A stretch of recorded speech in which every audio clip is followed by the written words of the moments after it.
Hey everybody, it's Cam here with my end of the month roundup for January of 2024. This month was just a kick-ass month for me when it comes to reading, which surprises me a little bit because I had thought that maybe my reading amount would go down a slight bit because I've been at home all month, not working because of the weather, and I tend to read more while I'm in my tractor than when I'm just sitting at home. There's a lot more distractions and things that I can go do instead of just reading. But I fell into some books this month that were just really, really good. I have 3 books that will be on my book of the year list. I've only done one of those book of the year lists so far, and that was just, here about a month ago. But the way that I did it when I was on the podcast and now with the YouTube channel is every book that I rate a 10 out of 10 will go on my book of the year list, and it's just going to be, where they end up as far as whether they'll be there or not. So I have 3 books that I rated a 10 out of 10 this month, and all 3 of those for sure will be on that end of the year list. It's just where they'll be. Just like usual, what I'm going to do is break them down in the order that I read them, and then I'll give a quick rating. We'll do this, try to make it more than 5 or 6 minutes. I did read 9 books this month. I had one book that I didn't finish, and that book wasn't because I didn't think it was good. It was just the style of the book. I wasn't prepared to mentally to really figure it all out, and I'll talk about that when I get to that. I read those 9 books, as I mentioned, an average of 514 pages a book. And then with where I got into the book that I didn't finish, I read almost 4,800 pages this month. That was, like I said, really surprising. Did not expect to do that. All right, let's talk about first 2 books I read were The Hills of Heather and Bone and Arrival Most Vile. I've had reviews on both of those out. They were the last 2 of my Spiffbo books. I also got that Spiffbo Roundup episode out if you are so inclined to see that. Once again, for the last time this year, I guess. The Spiffbo is the self-published fantasy blog off that Mark Lawrence puts on. The 300 books, 10 blogs, they each get 30 books, and they'll choose a finalist, and then all 10 of the finalists will vote. My personal favorite was Daughter of the Beast, but I'm not sure that it'll be the one that wins, but it was my personal favorite. Okay, The Hills of Heather and Bone was, I gave it an 8.5, and if the first 20% hadn't been really slow and I just didn't care for that, then this is another one that would have been a Book of the Year contender. It has a standalone, which I wasn't aware of when I read it. Great world building, awesome magic system, and it also has something that I didn't know I wanted, but now I just want more of, and that is a relationship. The main character and her husband have been married for 10 years, and they are an awesome couple together, and they work together the entire book. And my wife and I, as I've mentioned before, we've been married for 10 years now. And you know what? If we were fighting for 10 years, we wouldn't still be married. And I feel like there's lots of times where couples, most of the time it's when they're first getting together, but I just don't feel there's enough healthy relationships in fantasy books. I will be reading Zach Argyle's book this coming month because of someone else saying that that he has a good relationship with the main couple in his book as well. So then the other one was Arrival Most Vile. I did not particularly care for this one. I gave it a 6 out of 10 because just nothing happens. But if you want the coziest of cozy reads, then it is definitely a book for you. Right after those Spiffbo books, I started the Far Seer Trilogy. For those of you who are unaware, the Far Seer Trilogy is the first trilogy in the much larger Realm of the Elderling series by Robin Hobb. It is finished now. This Far Seer Trilogy was written between 1995 and 1997, so these are some classics. I really hate being able to say books that were put out when I was a teenager are classics now, but that is what it is. So I only intended to read the first one, Assassin's Apprentice, but then I loved it. I mean, I loved it. And so then I was like, well, if I loved that one, then I'm going to have to read book 2, which is Royal Assassin. Turns out, book 2 might be now one of my top 3 favorite book 2s of all time. And so then, of course, I've read the second one and loved it. Then I had to read book 3. Book 1 is like 430 pages. Book 2 is like 6 something. And book 3 is like 840. So that certainly didn't help my TBR. And because of that, I actually thought that I was going to have to change things up. I did a mid-month correction episode, basically, that ended up being trash because I got 9 books read and I only missed 1 book on my list. And that'll be the first one of next month. So I got everything that I planned on reading almost done. Only one book that didn't, and I'll do that next month. After that Far Seer Trilogy, which I just cannot recommend enough, and in the springtime I'm going to read the Live Ship Traders series. I can't remember if that's the actual proper name, but that's what is the next trilogy. Won't have Fitz, I don't think, in it. It'll be a separate area of the world in the realm of the Elderlings, but I'll read that probably around April. After the Far Seer Trilogy, I read The Seeds of War by Jal Silva. This book just won Best Indie Debut Novel by Fanfit Addict. So FANFIADDICT, capital F's on both of those.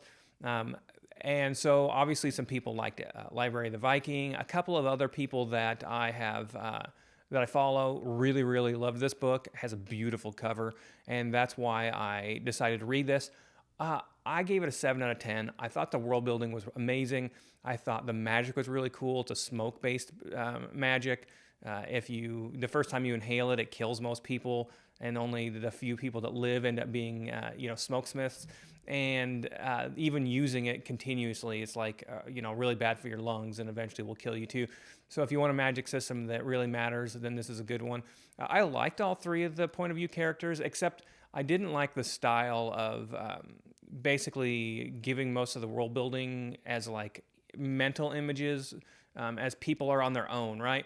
I like the whole like info dump magic school system or whatever. I feel like people need to be talking to other people who don't know that information. I don't really feel like it's natural to be like doing like a whole bunch of world building in your own head in the same way. Anyways, otherwise the writing was good. I liked the characters. The world building was amazing. But I gave this one a 7 out of 10 because of just not liking the way that some of that world building was done. After Seeds of War, I read City in a Dragon's Eye by Jordan Loyal Short. This one actually doesn't come out till February 12th, and it is a humorous, irreverent book, not serious, but basically think Indiana Jones in book form if you put it into a fantasy world with dragons and dwarves and elves and all that fun stuff. This book does have more of an adult theme. There are some potty jokes, and there's lots of drugs and alcohol use in this book, so definitely not for kids.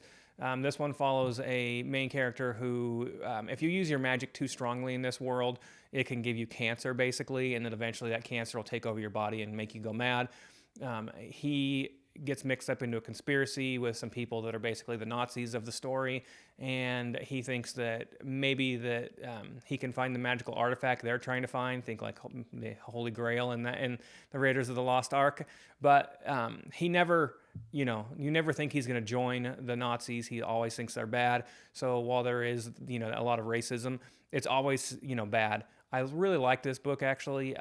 This one's going to be a change of pace kind of book. I'm probably going to wait until I see at least a second one before I start really recommending this book to other people. But I gave it a solid 9 out of 10. If you want a change of pace book that makes you laugh, that's funny, that's not like emotionally hard hitting, then this is a really good book. I've mentioned over and over again that C.T. Phipps is my go-to normally when I need a funny, lighthearted book. Maybe Michael J. Sullivan's Legends of the First Empire. Not all of his are quite so irreverent as that. Even like the third book in that series wasn't. But C.T. Phipps is my go-to. But if Jordan Loyal Short can do this for another book or two, or maybe like however many books ends up being in this series, then he'll definitely be another one that I'll recommend if you want an action-packed, funny book that isn't emotionally hard hit. My last two books, just like the City in Dragon's Eye, are books that are not out yet. I read The Silverblood Promise by James Logan. This book is everywhere. I have already seen at least 5 book reviews from channels much, much bigger than me who have reviewed this book. Some as early as last November. So despite the fact this book doesn't come out until May, this is a book that is obviously comes out from one of the big 4 publishers. And the author himself, James Logan, is a pen name, and the author is an editor at Orbit. So I was unaware there was a little bit of controversy over that. Personally, I don't know. The book was really, really good. If I hadn't loved the main character, then I think this would have been another book of the year candidate. The writing is superb. This is one of those like adventure. The book blurb says, evokes Lies of Locke Lamore by Scott Lynch, Nick Eames, and Joe Abercrombie. I'm not a big Joe Abercrombie fan, so maybe, I'm not seeing some of his other books and in that. Nick Eames, I guess, but this isn't quite as funny as Nick Eames's books, but the Locke Lamore part I really saw. This is more of like, so the main character, he's a disgraced noble. His father gets murdered. He goes to like the biggest city in the world, basically, to go and try to figure out who murdered him. Ends up in a huge conspiracy, and and has to like try to figure out to both save himself and the city. And it is a book that action packed. Really, it does have some humor in it. But I really like the supporting cast of characters. All of the supporting cast mostly is female. Our main character, Lucan, is like 25, and he's a noble. And being a noble really means a lot in this world. He gets away with a lot of things just because he's a noble. And I kind of thought that he could be an idiot at times, but he's always got women that are saving him. I really liked that. And so, I know that there's that controversy, I guess, because of him being an editor at one of the big four, and then this book being put out by another one of the big four. But I felt like the writing is just amazing. This is one of those books where I got into that movie in my mind about like one page in and never got out of it. So really good writing. If you want an adventure novel. The world is kind of low magic in terms of like the number of people that have magic, but there's magical artifacts from that whole lost civilization that came before them. And you know me, I've mentioned just recently even I love the lost civilization trope. And so there's plenty of magic because of magical artifacts from that lost civilization. Good book. I gave it a 9 out of 10. I actually thought about not giving ratings for a couple of these since I don't have the episodes out yet. I've recorded a whole bunch of episodes since I've been off work. But I've got several comments that people like to read along sometimes with me or get those books read and then before they do my book review. So yeah, I'm going to give this one a 9 out of 10. And basically it's just because I didn't love Lucan. Otherwise, I think this could have been another 10 out of 10. The last one, I just finished this up last night. And when I say I finished it up last night, I mean I finished it up at like midnight. I stayed up way too late reading this book. And it is The Storm Beneath the World by Michael R. Fletcher.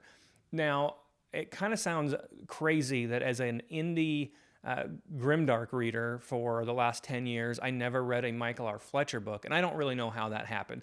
I think some of it is like not loving some of those covers. I don't know. I know that sounds really stupid, but sometimes a book cover, at least 50% of the reason I read The Seeds of War by Jal Silva was because of how beautiful that cover is.